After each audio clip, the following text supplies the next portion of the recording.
सत्ता का पत्ता की, जो कि कानपुर नगर की गोविंद नगर सीट पर किसी भी उम्मीदवार की ना हार और जीत तय कर देते हैं। ये सत्ता का पत्ता है वो ब्राह्मण वोटर, जिसकी तादाद इस सीट पर सबसे ज्यादा है। गोविंद नगर सीट पर करीब 3.5 लाख मतदाता हैं, जिसमें 1.5 लाख के करीब तो ब्राह्मण मतदाता ही। ऐसे में किसी उम्मीदवार को अगर ब्राह्मण वोटर का साथ मिल जाता है तो समझिए उसकी जीत का रास्ता साफ हो जाता है। और तो ये सत्ता का पत्ता किस तरफ इशारा कर रहा है, अगर आज की मौजूदा स्थिति को देखिए, जानेंगे हम वरिष्ठ पत्रकार विजय उपाध्याय जी से। तो सर, अब सत्ता का पत्ता ब्राह्मण वोटर्स, जिन पर हम जिक्र कर रहे थे, चर्चा कर रहे थे, पिछली 2 बार से बीजेपी का कब्जा है, लेकिन कांग्रेस भी मजबूत दावेदारी पेश करती है। ब्राह्मणों को लेकर जिस तरीके की बातें चलती हैं वो भी आप सुन ही रहे होंगे। यहाँ का माहौल क्या है, यहाँ के ब्राह्मण क्या कहते हैं? देखिए, बाकी जगहों के ब्राह्मणों से वहाँ की स्थिति अलग नहीं है, और कानपुर वो शहर है जहाँ से ब्राह्मण की जो बहस है वो शुरू हुई, खासतौर पे विकास दुबे को लेकर। कानपुर वाला विकास दुबे की घटना हुई, पुलिस वाले मारे गए, फिर एनकाउंटर पे एनकाउंटर जिस तरीके से हुई, फिर खुशी दुबे का मसला उसमें शामिल हुआ। और अभी वहाँ कानपुर वो शहर है जहाँ से इत्र के कारोबारी के यहाँ से नोट की कितनी बड़ी मात्रा निकली।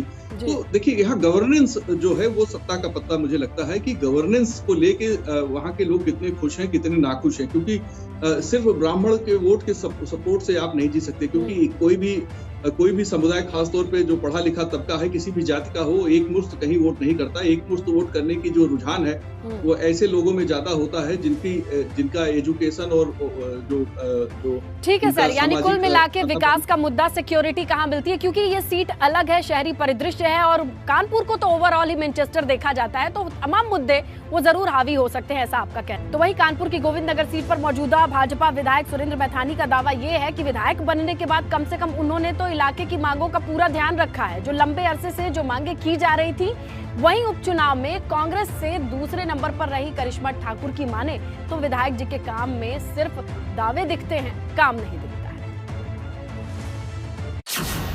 तो मैंने अपनी विधानसभा क्षेत्र में मात्र इस 10 महीने के 10.5 महीने के जो कालखंड मुझको प्राप्त हुआ, उसमें भी मैंने अपने संवैधानिक अधिकार का पूरा प्रयोग किया, अपने सदन का और विधायकी का पूरा लाभ जनहित में लगाने का मैंने प्रयास करते हुए तो हमारी विधानसभा क्षेत्र में 25 साल पहले से जो पनकी की आज तक कभी सड़क नहीं बनी थी, उसको मैंने आरसीसी बनवाया।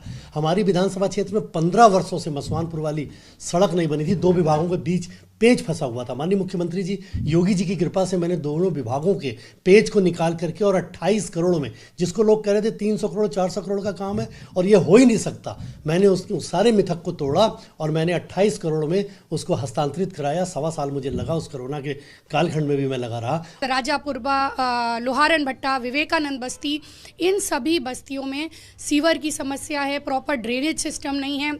हम सब जाते हैं वहाँ पर देखने, गटर रोगों के घर के आगे है, मच्छर घूम रहे हैं, डेंगू मलेरिया जैसी बीमारियां हो रही हैं, और ये लोग आर्थिक तौर पे भी इतना मजबूत नहीं है कि अपने बच्चों का इलाज अच्छी जगह करा पाएं। इस मुद्दे पर भी भाजपा पूरी तरह विफल रही।